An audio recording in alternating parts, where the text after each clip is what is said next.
Hello everyone, आज है 5 जुलाई और आज इस वीडियो में हम बात करने जा रहे हैं यस बैंक के बारे में। आज भाई साहब बड़ा धमाका हुआ है यहाँ पर। 11.5% की बड़ी रफ्तार आई और एक्चुअली में जो तेज़ी आई वो भैया आज 12 बजे के बाद आई, वरना मॉर्निंग में कुछ खास मूव नहीं था यहाँ पर। कोई खास मूव नहीं था। 24 रुपये का लेवल है वहीं पर ये अटका हुआ था। कोई तेज़ी नहीं थी, कोई गिरावट नहीं थी, वहीं पर था ये। लेकिन एकदम से 12 बजे, जैसे ही 12:15 बजे पूरा वक्त बदल दिया, जज्बात बदल दिए इसने और 12% की तेज़ी दिखा दी, शानदार रफ्तार। और यहाँ पर जो खेल हुआ है वो वॉल्यूम का गेम हुआ है। बात करेंगे वीडियो में इसके बारे में, लेकिन उससे पहले अगर आपने अभी तक चैनल को सब्सक्राइब नहीं किया है तो प्लीज़ अभी इसे सब्सक्राइब कर लीजिए, क्योंकि आगे भी बहुत सारे वीडियोज़ हैं जो आपको काफ़ी ज़्यादा हेल्प करेंगे। तो 26 रुपये का शेयर है, शानदार तेज़ी है। एक महीने का ग्राफ देखो तो 17% की तेज़ी, और देखा जाए तो एक तेज़ी आई थी। बाद में अगर आप देखो तो कुछ दिन से ये अटक रहा था 24 रुपये के आसपास, और मैंने वीडियो बनाकर कहा भी था कि ये अटक रहा है, एक बेस बन रहा है, सपोर्ट यहाँ पर बन रहा है।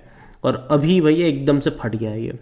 और जहाँ तक एक साल की बात करें तो 55% का ग्रोथ है, और ये होता है। इससे पहले भी पैसा इसने डबल करा था, बीच में 16 से 32 का लेवल दिखाया था, बाद में गिरावट आई, तेज़ी दिखाई, गिरावट आई, फिर से यहाँ पर तेज़ी आ गई।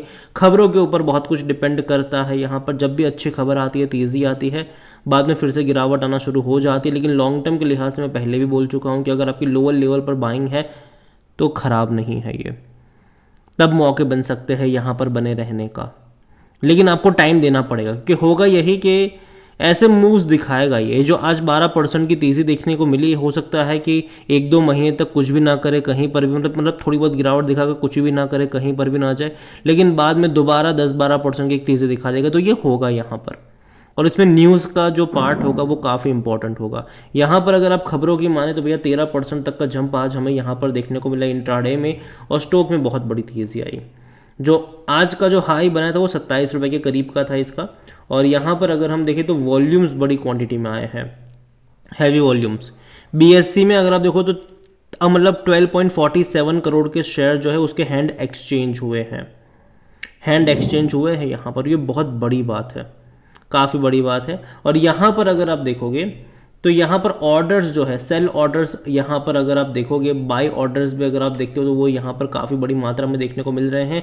और यहाँ पर रेलिगेटेड ब्रोकिंग के जो रवि सिंह है उनका ये भी कहना है कि काउंटर जो उसमें पोटेंशियल है और ऊपर की तरफ जाने के लिए, और नियर टर्म में 30 रुपये का टारगेट ये दिखा सकता है, लेकिन 23 रुपये के स्टॉप लॉस के साथ आपको यहाँ पर चलना चाहिए।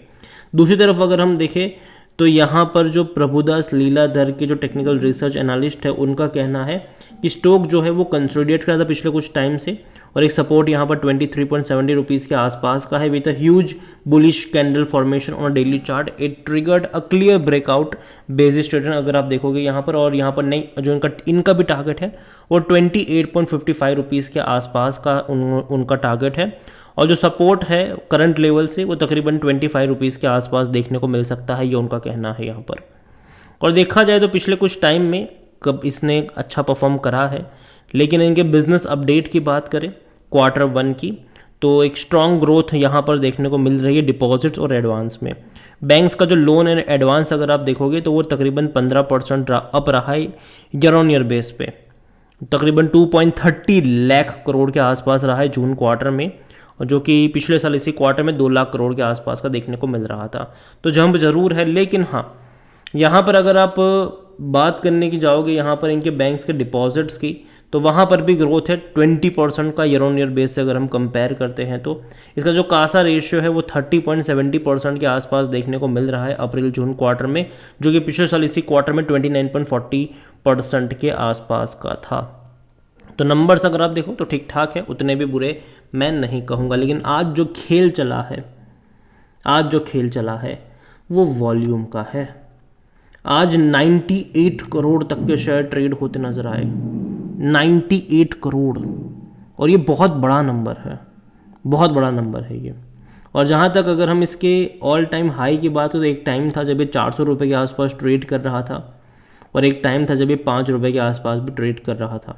इसका जो मार्केट कैप है अभी 83,000 करोड़ पहुंच चुका है, और ये काफ़ी हैरानी वाली बात है। मतलब कि जब ये 400 रुपये का था ना, तब इसका मार्केट कैप 90,000 करोड़ के आसपास का था।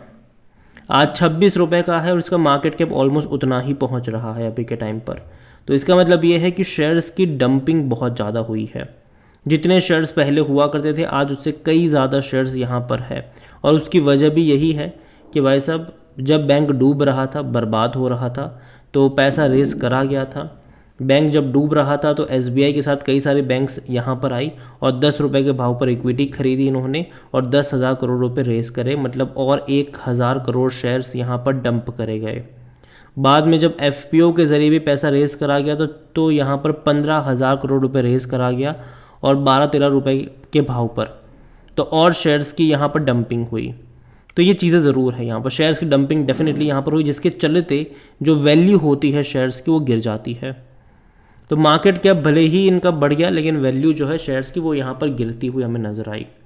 और जहाँ तक बात करी जाए इस कंपनी के बारे में, तो यहाँ पर according to Moneycontrol user 89% लोग कह रहे हैं खरीदारी करो, बेचने की बात कोई नहीं कर रहा है, मैं भी नहीं करूँगा। इवन मेरी लंबे समय से इसके ऊपर कमेंट्री है, जब ये आपको 10 रुपये पर मिल रहा था, 12 पे मिल रहा था, 20 पे मिल रहा है, मैंने एक चीज़ हमेशा कही है, खरीद के भूल जाओ।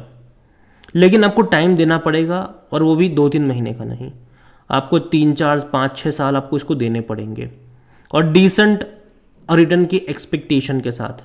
ऐसा नहीं होना चाहिए कि आप ये अज्यूम करो कि भैया पैसा मतलब ये मेरा यहाँ पर पैसा डबल हो जाए वो भी 6-7 महीने में, ऐसा नहीं होने वाला है यहाँ पर। अगर यहाँ पर तेज़ी आएगी तो बाद में थोड़ी बहुत गिरावट भी आपको यहाँ पर फेस करनी पड़ेगी और बाद में फिर से तेज़ी देखने को मिल जाएगी, तो ये होगा यहाँ पर। और जहाँ तक देखा जाए तो अभी भी ये जो डिविडेंड है वो पे नहीं कर रहा है, लेकिन मुझे लगता है कि शायद अगले साल से पे करना स्टार्ट कर सकता है। अगर वैल्यूएशन के हिसाब से देखें तो इसका पी है वो 58 का है, महंगा है ये। सेक्टर पी जो है वो इसका 18 के आसपास का है। कोई भी एनालिस्ट खरीदारी करने की बात नहीं कर रहा है। फिनेंशियल्स की तरफ नज़र करें तो लास्ट क्वार्टर के नंबर अच्छे थे, वरना उससे पहले के क्वार्टर के नंबर ठीक ठाक थे, उतने अच्छे नहीं थे। तकरीबन 9,099 करोड़ का रेवेन्यू रहा जो कि हाईएस्ट है जब से क्राइसिस आया उसके बाद से, और प्रॉफिट भी है वो तकरीबन 465 करोड़ का रहा, जो कि इससे पहले के क्वार्टरों में 300, 200, 250 करोड़ के आसपास हुआ करते थे। तो ये अच्छा प्रॉफिट है। और आने वाले टाइम में अभी जून के भी नंबर्स आने वाले हैं और जो रिपोर्ट्स आ रही है कि भैया जो लोन ग्रोथ है वो बढ़ रहा है, इनका डिपॉजिट्स बढ़े हैं, तो मैं उम्मीद करता हूँ कि भाई साहब रेवेन्यू तो चलो इनके बढ़ने ही वाले हैं, ठीक है, जून 2024 में, लेकिन profits at least quarter on quarter jump होना चाहिए, ठीक है। ऐसा नहीं होना चाहिए कि भाई साहब वापस से इनका प्रॉफिट घट के 200-250 करोड़ पर आ गया, क्योंकि अगर ऐसा हुआ तो फिर वापस से एक मेजर फॉल आपको यहाँ पर देखने को मिल सकता है। तो ये कुछ चीज़ें हैं जो इनको परेशान करने वाली है आने वाले टाइम में, लेकिन अगेन मैं कहूँगा कि जो भी होगा टेम्पररी होगा, लॉन्ग टर्म के लिहाज से मुझे लगता है कि पोटेंशियल ज़रूर है। अभी हाल फिलहाल में खबरें भी चल रही है कि उन्होंने अपने 500 से ज़्यादा एम्प्लॉयज़ को निकाला है। 500 तो भैया जो इन्होंने बोला वो आंकड़ा है, जनरली जो भी आंकड़ा कंपनी देती है उससे ज़्यादा ही लोगों को निकाला जाता है, ठीक है। तो कहीं ना कहीं ज़्यादा लोगों को निकालने की वजह भी ये है कि वो अपने खर्चे पे कंट्रोल करना चाहते हैं, अपने खर्चे कम करना चाहती है, पहली चीज़। और दूसरी बात यहाँ पर ये भी है कि कंपनी बैंक जो है वो पैसा भी दोबारा से रेस कर रहा है दोबारा, तो देखते हैं कि कितना सक्सेसफुली ये लोग पैसा रेस कर पाते हैं। और मैं उम्मीद करता हूँ कि प्रॉफिट्स बढ़े इनके, क्योंकि अगर नहीं बढ़ेंगे तो दिक्कत होगी। और जहाँ तक शेयर होल्डिंग के बारे में देखें तो प्रमोटर जो थे राणा कपूर एंड फैमिली वो तो भैया निकल लिए यहाँ से। 0.18% यहाँ पर म्यूचुअल फंड के पास है।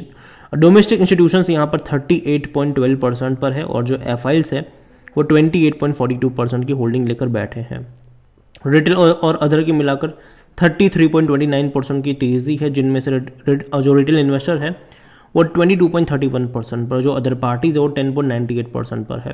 देखिए ओवरऑल मैं इतना ही कहूँगा कि है तो होल्ड करो, लेकिन फ्रेश बाइंग की जहाँ तक बात है, एक चीज़ हमें यहाँ पर देखने को मिलती है कि जब एक झटके में तेज़ी यहाँ पर आई है तो बाद में करेक्शन भी देखने को मिल जाता है, मतलब अब मिलता है। यहाँ पर 27 रुपये का एक इनिशियल जो रेजिस्टेंस लेवल है वो डेफिनेटली यहाँ पर उसका ब्रीच होना ज़रूरी है। अगर वो ब्रीच हो गया तो 30 रुपये का लेवल दिखा देगा, लेकिन 30 रुपये के लेवल के आसपास भी दोबारा एक स्ट्रॉन्ग रेजिस्टेंस बैठा है तो वो भी इसको धकेल सकता है। लेकिन हाँ, लॉन्ग टर्म का आपका आउटलुक यहाँ पर होना चाहिए। शॉर्ट टर्म के लिहाज से मैं इतना कहूँगा कि करेक्शन अगर आता है, यहाँ पर मैं पहले ही बोल चुका हूँ कई बार कि 20-21 रुपये का लेवल मुझे अच्छा लगता है खरीदारी के लिए, और उस लेवल पर आपकी नज़र होनी चाहिए अगर जाता है तो। नहीं जाता है तो नेक्स्ट सपोर्ट लेवल मुझे अब लगता है कि 24 रुपये के आसपास देखने को मिल सकता है, वहाँ पर आपकी नज़र हो सकती है। और अगर मैं कहूँगा कि इसका जो फ्यूचर है वो डिपेंड करेगा खबरों के ऊपर, न्यूज़ के ऊपर, क्योंकि बहुत सारी खबरें यहाँ पर है।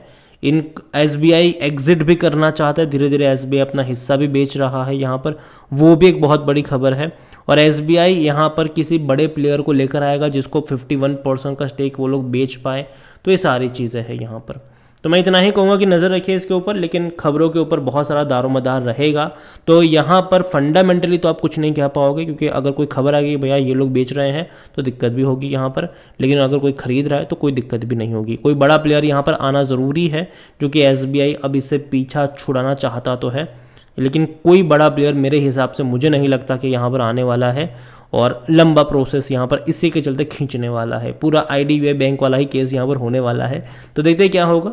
और अगेन कहूँगा कि ये मेरा पर्सनल ओपिनियन है, कोई भी इन्वेस्टमेंट एडवाइस नहीं है। ये वीडियो को यहीं पे एंड करता हूँ। पसंद आए हो तो लाइक करो, शेयर करो, चैनल वगैरह पहली बार है तो प्लीज़ सब्सक्राइब करें।